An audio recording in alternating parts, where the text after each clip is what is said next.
Hey everybody, welcome back to Nick and Trav. I'm Trav, I'm Nick. and we're still up in the sky. Yeah, I was gonna ask. This is a dungeon, right? This is Yes. what we're doing right now. We left our homies on the quote unquote painting. Yeah. Yeah. The desert painting, yeah. Mm-hmm. Don't get me going on But that again. But yeah, so figuring that out. well, oof. Were you supposed to catch that with your face? Mm, yes? All right, cool. Strategy. I don't want to tell Siegfried how to do his job, you know. Oh, that's right. Okay. I remember what's happening now. Cool. But yeah, All right. not to break that illusion of this didn't just happen or whatever, but took me a minute. But Well, yesterday we were talking about a bunch of random stuff, but we ended on good writers, and I brought up Nier Automata. and you shoehorned Nier Automata. Got it. Yeah, exactly. I got my weird anime game into this much more weird anime game.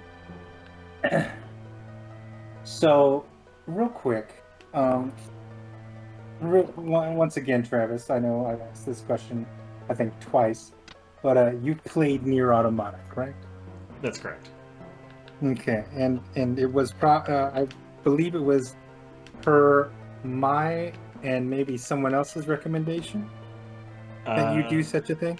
I believe it was just yours, and it didn't help, or it certainly helped that it was like $15, I think, for quote unquote Game of the Year edition, which doesn't really add anything to it as far as I recall, other than like an arena quest or something.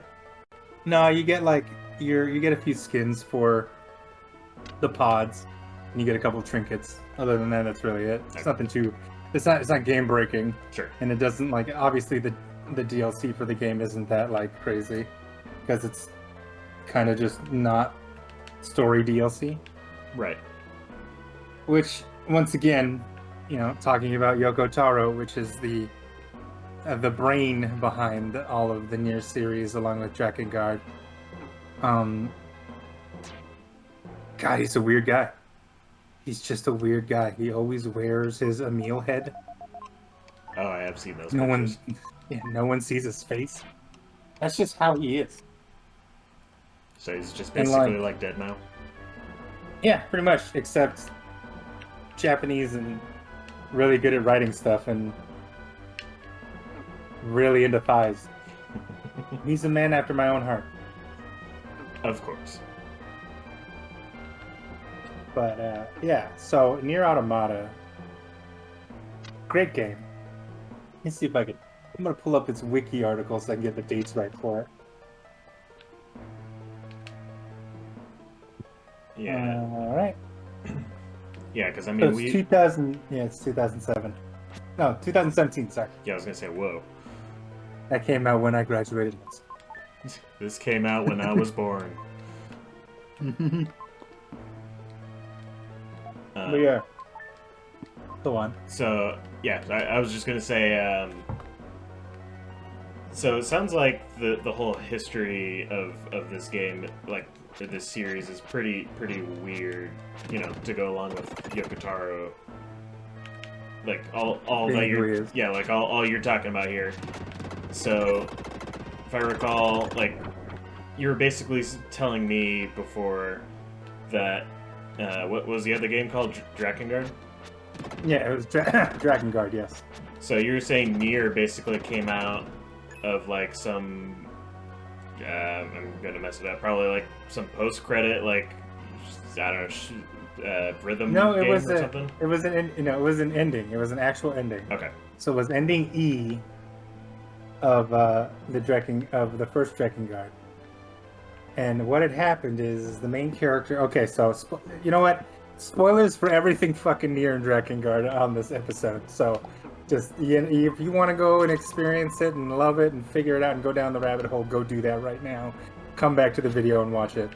But other than that, yeah. So at the end of Drakengard, the main character and his dragon go through a portal to fight this queen, and the queen has nestled herself into a metropolis, and she's this massive being just standing there, and you're flying around her in a circle, and you're playing a rhythm game with her.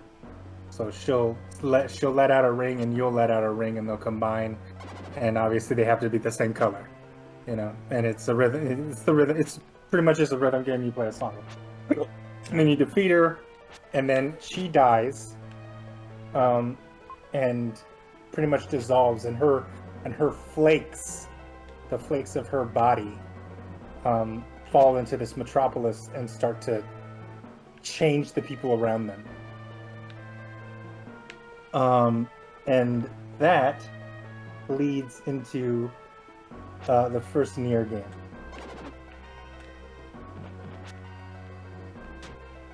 And yeah, it's crazy. It's literally crazy. Actually, speaking of the first Nier game, that is actually coming out tomorrow.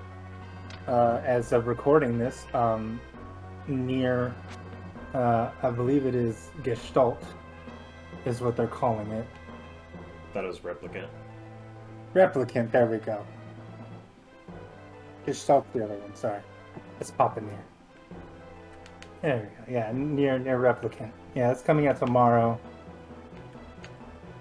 And I would suggest if you love Nier, if you're really into it, I would get it. It's got all the same characters in it. It's got a lot of information that would make Nier Automata kind of easier to understand. But I'm not gonna lie, it's a weird one. Because pretty much what the disease is called the Black Scrawl disease, which is what was brought on by the queen. It separates the souls from humans from their bodies and makes them like drones. And like there's this whole story of like the human governments trying their best to figure out like a cure, and there's like all this really interesting like off the wall backstory for it. And like you calcify and that's how you die, and it's a horrible process. And we started making these quote-unquote replicants to pretty much quote-unquote replicate real humans, and we were able to put souls in them and move them around and whatnot. And that's how we tried to save the human race. Didn't work out so well because shit just hit the fan. And then yeah, the Replicant is pretty much the story of Brother Nier and his sister, and he's just trying to save his sister. That's it. He finds a book, finds a crazy hermaphrodite lady, finds a meal, goes on an adventure. It's weird. It is a trip, and it's a really good game. And I mean, if you enjoyed Nier Automata and you thought it was weird, or if you enjoyed Nier Automata and you thought it was like, you know, super edge and deep and oh yeah, I totally get everything that Yoko Taro is trying to say, even though no one truly will ever know what Yoko Taro is doing with his life. I believe there's a content creator out there that has done an extensive amount of Yoko Taro coverage, and I believe his name is Mr. Klemps. I would suggest if you want to go down that rabbit hole, you start with him and his videos, because goddamn, he goes in depth, and like he talks about the novellas, he talks about the stage plays, he talks about all the random shit that Yoko Taro does to kind of keep his property like fresh and his story continuing. And yeah, it's really, he's just good. He's just a good writer. I'm not gonna lie, like his characters are flawed and deep, and they actually have they have motivations, and they feel like actual characters and like people. And when I say people, I mean like, beings with a narrative. And then his world, like the world of Nier and Drakengard are very interesting because they take some interesting sidesteps from the traditional fantasy worlds. Like, I mean, if we look at Nier Automata, for a character action game in a post-apocalyptic world where androids are kind of like just the thing and they're fighting against the machines, and you have this overarching plot of a proxy war that just won't end because, spoiler alert, fucking humans are dead. They're extinct, they're gone. Forever. There's poof. So all there is now are the androids fighting these robots, and it's just never going to end. Period. Until you the player, go through the story, figure out who's really pulling all the strings, and try to defeat them, and then get to your post credits and destroy your save file to help another person beat the game.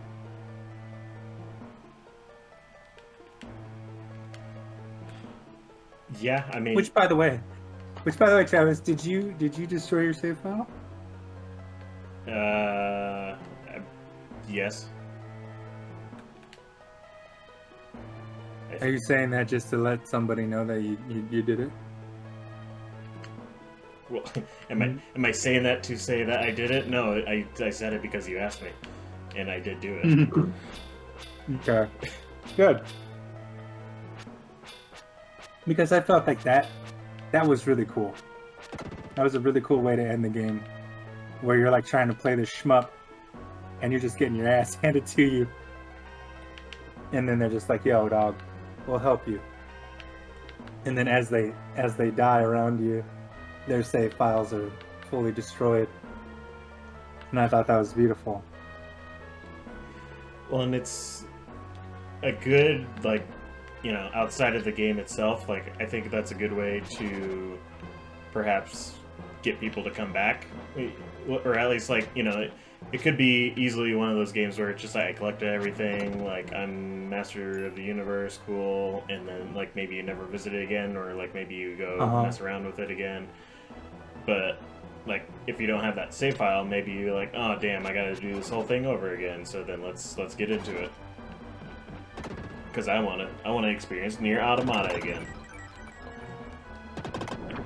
So Well, even if it doesn't work, I think the idea is at least, like, that's a good, like, kind of, I guess, probably not using the right word, like a feedback loop of like,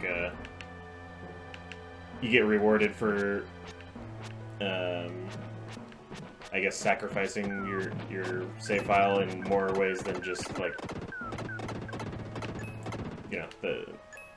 I guess, helping another person. yeah. But I also love the fact that, like, that ending feels like it's cohesive with the narrative, because the one person, quote unquote, actually controlling 2B and 9S and A2, like, is you. Like, that's you. And in this quote unquote universe, the only way that they're gonna stop is if we stop and destroy the file. We release them from their pain. Uh-oh. What did we find? Oh, the crystal ball! The third of 4. We did it. Yeah, I mean, definitely, the whole, like, playing that game is just one giant, like, talking point of, like, what the fuck does this mean? What happened? Like, I don't, what What does it mean to be alive? Like, well, I mean, not besides even just, like, what's going on in the, or, like, the themes of the game or whatever, like the philosophical discussions. It's just, like, literally, like, what did I just play? Like, what just happened? I don't even, like, that shit was weird. And I don't know, it was really cool because I remember getting into it afterwards of like, I may have seen that video that you're talking about for like Uh-huh. the lore discussion, uh, and like what was actually happening, and yeah, I mean, it was one of those things I got pretty into for a minute there because I was just like I don't know what happened. Like I want to see someone try and make sense of this. Yeah, because a lot of the lore inside of Automata are these files and data rigs that you find amongst the world. And like, I mean, obviously they have their own menu in the game and you can sit there and read it all. But like, unless, and I'm not gonna lie, man, Yoko Taro is a great writer and he's really good at what he does. But man, is some of his shit a little bit of a hard read.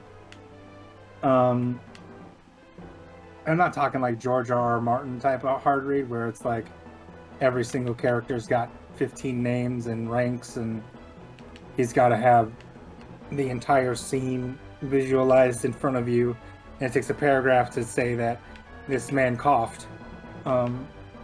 He's not that bad, but a lot of that stuff requires a little bit of homework, and that's the one thing a lot of people don't know, where the returning characters from Replicant are Emil and Devila and Popola. Which one was that? Those are two, and those two are, I mean, not two, but like those three characters are very, very prominent in Replicant. Like Devila and Popola are the twins that That's right. help Papa Nier and Brother Nier do a bunch of quests and stuff. And then when you meet Emil, Emil becomes part of your party in Replicant, and he's a very strong character when it comes to figuring out what is really going on within the world. And it's good shit. Like, I mean, like I would suggest, Trav, like if you were really gonna jump into it and like get deep in there, you would do it in your own time, because I'm not gonna lie, I'm not gonna wait. I'm not gonna wait to record playing the new Replicant or replaying Automata again Sure. for the channel, because I'm gonna bury myself in there after I finish up with Rise, getting all our hunter rank up. As is your right, go for it. Yeah. We've got plenty of stuff to play. I'm not worried about that. Yeah, we got Mechanicus, man. We gotta get back in that. I mean, you sound really excited for what I'm gonna do next as far as decisions. So, dude, exactly. It's so good. I can't wait. It's good. It's good shit. But okay, so back to Automata. So we start off with 2B and 9S doing their thing in the first playthrough, and it's all told through 2B's point of view because you're controlling her. You're sent to clear out machines that threat the resistance, and then you go through some shit, and then we find out, we find Adam and Eve, we kill him. We also find out that, well, the humans were gone centuries ago. We see A2, we encounter her, we don't like deal with her. And then let's see here. We kill Adam, and then we kill Eve to end his rampage after 9S gets kidnapped. And then he becomes... God, what's the logic virus called again? Oh, I don't know. I forget what the virus is called, but he gets infected with the bad boy virus. Tubi's got to kill him. But we upload his brain into the local network, so that way we can save his good boy tendencies. And then the second playthrough obviously is through 9S, and that's where we figure out, well, I mean, it's kind of pretty much the same playthrough, but we figure out that 2B knew all this shit already within her data banks, but quote unquote does not recollect it when when 9S wants to speak of it. Yeah, that was, I really enjoyed that game, but my harshest critique of the game is I feel like the 9S portion kind of slows the game down. Because I think the same thing could have been achieved by perhaps just switching back and forth or making 9S like, I mean he has a different playstyle for sure, but like it just at the end of the day it just feels like you're playing 2B's section, but you occasionally get the little mini game from Sly Cooper where you just run around with your little hacker plane and you're just shooting stuff, hacking. And then, you get some different story beats, but like,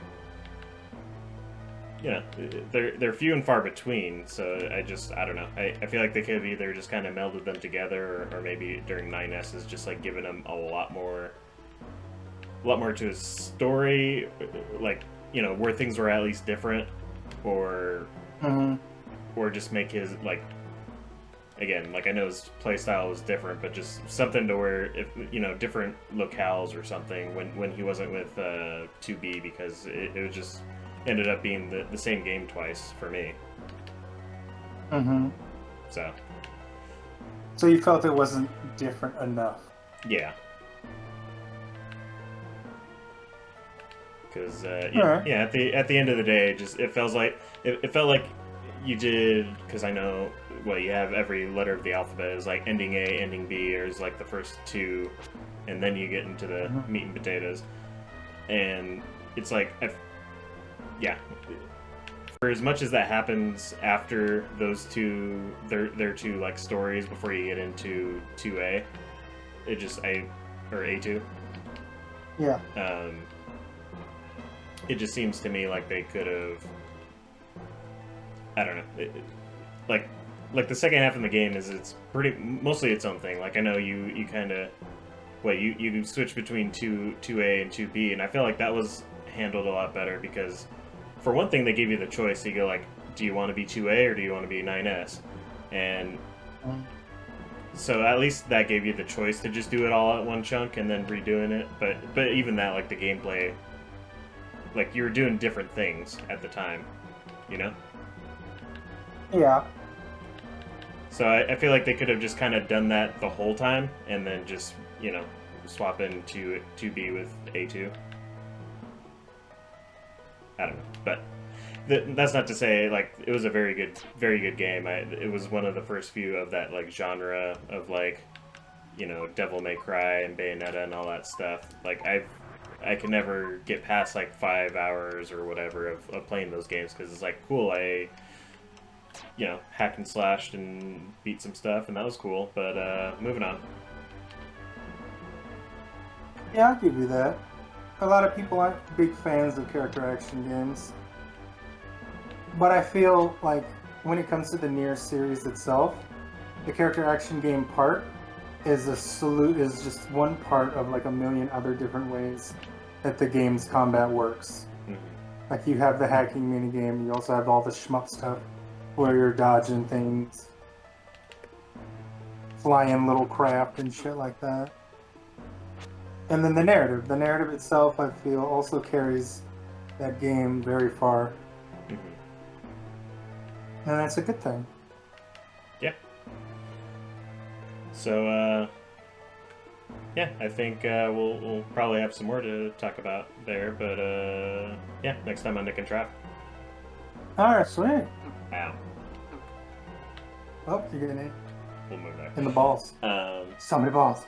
But yeah, so like, comment, subscribe, ding the bell, to I don't know, do all smash some likes buttons. Yeah, dude. And put some comments down in the comments section. Yeah. Go check out Mr. Clemps if you want more Nier Automata shit. Yeah, would always be happy to see, some highs or some questions in the comments. Like, let's get into it. But Alright, boys. Yeah, we'll talk to you all next time. Alright, tell somebody you love them. Love you, buddy. Till next time. I love you, bro. Adios.